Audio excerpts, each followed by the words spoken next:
আসসালামু আলাইকুম প্রিয় শিক্ষার্থীরা, আশা করি তোমরা সবাই ভালো আছো। এসএসসি 26-27 পরীক্ষার্থীদের জন্য আজকে খুবই স্পেশাল একটা অঙ্ক সমাধান করব।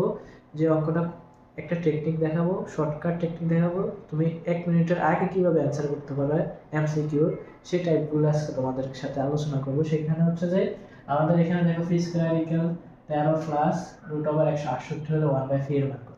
তো স্যার আমরা এই অঙ্কটা করতে হলে এখানে পি স্কয়ার আছে, এটাকে বর্গ করতে হবে। বর্গ করার পরবর্তীতে হচ্ছে যে স্কয়ার বাদ দিতে হবে। স্কয়ার বাদ দেওয়ার পর 1/3 এর মান বাইর করতে হবে। 1/3 এর মান বাইর করতে হলে তোমার ধনাত্মক সংখ্যা থাকলে মাইনাসের সংখ্যা দ্বারা ক্যালকুলেশন করে এগুলো বাইর করতে হয়। তো এত বিশাল অঙ্ক 1 মিনিটে কিভাবে সমাধান করতে হবে এমসিকিউতে, ওই টেকনিক সম্পর্কে আছে তোমাদেরকে শেখানো হবে।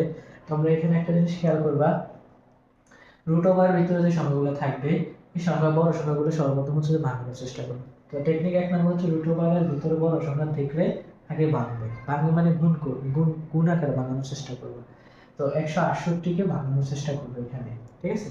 তো 2 রুট ওভার দেখলে বুঝবে এটাকে এখানে একটা স্কয়ার আছে। 2 রুট ওভার দেখলে মনে করবে এখানে একটা বর্গ আছে, ঠিক আছে। আর যোগ ও গুণ মিললে উত্তর হয়ে যাবে। এই কয়টা কথা যদি তুমি মনোযোগ সহকারে রাখো, তাহলে তোমার কিন্তু এমসিকিউ এই টাইপের এমসিকিউগুলো আসলে তুমি খুব সহজে সমাধান করতে পারবে। তোমাকে বিশাল অঙ্ক ক্যালকুলেশন করে সঠিক অ্যান্সার বের করা প্রয়োজন হবে না। তো এমসিকিউ এর জন্য আমরা সাধারণত শর্টকাট ক্লাসগুলো করানো হইতেছে। তোমরা মনোযোগ সহকারে দেখো, তারা এসএসসি পরীক্ষা দিবে।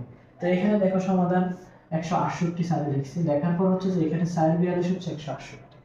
আমরা সাইড 168 কে ভাঙানোর পরে আমরা পাই সাইড আর 42। দেখো আমরা যদি এটা গুণ করি, সাইড দুগুণে 8, সাইড ছেড়া 16, তাহলে সাইড হচ্ছে একটা পূর্ণবর্গ সংখ্যা।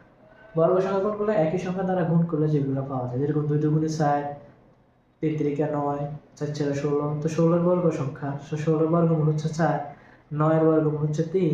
তো 4 এর বর্গমূল, এখানে 4 একটা বর্গ সংখ্যার বর্গমূল হচ্ছে 2, যেহেতু একই সংখ্যা দ্বারা গুণ করছে 2 দুগুণে 4। আর 42 এর কোনো আমরা বর্গমূল সংখ্যা পাই না। 42 এর একই সংখ্যা দ্বারা গুণ করে আমরা 42 বের করতে পারবো না। এই কারণে আমরা এখানে 2√42 দেওয়া হয়েছে।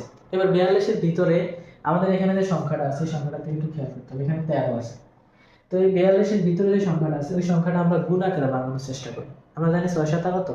42। 6 7 42, তাহলে 7 আর 6, 6 যোগ 7 কি হচ্ছে কত? 13। দেখো আমাদের কিন্তু এই 13 মিলে গেল। কখন?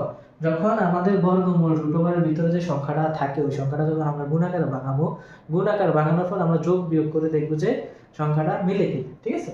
তো এখানে আমরা যোগ ও গুণ মিলে উত্তর হয়ে যায়। এটা যদি আমরা গুণ করি 6 7 42, এবার যদি যোগ করি 6 এর সাথে যোগ করলে হয় 13। তাহলে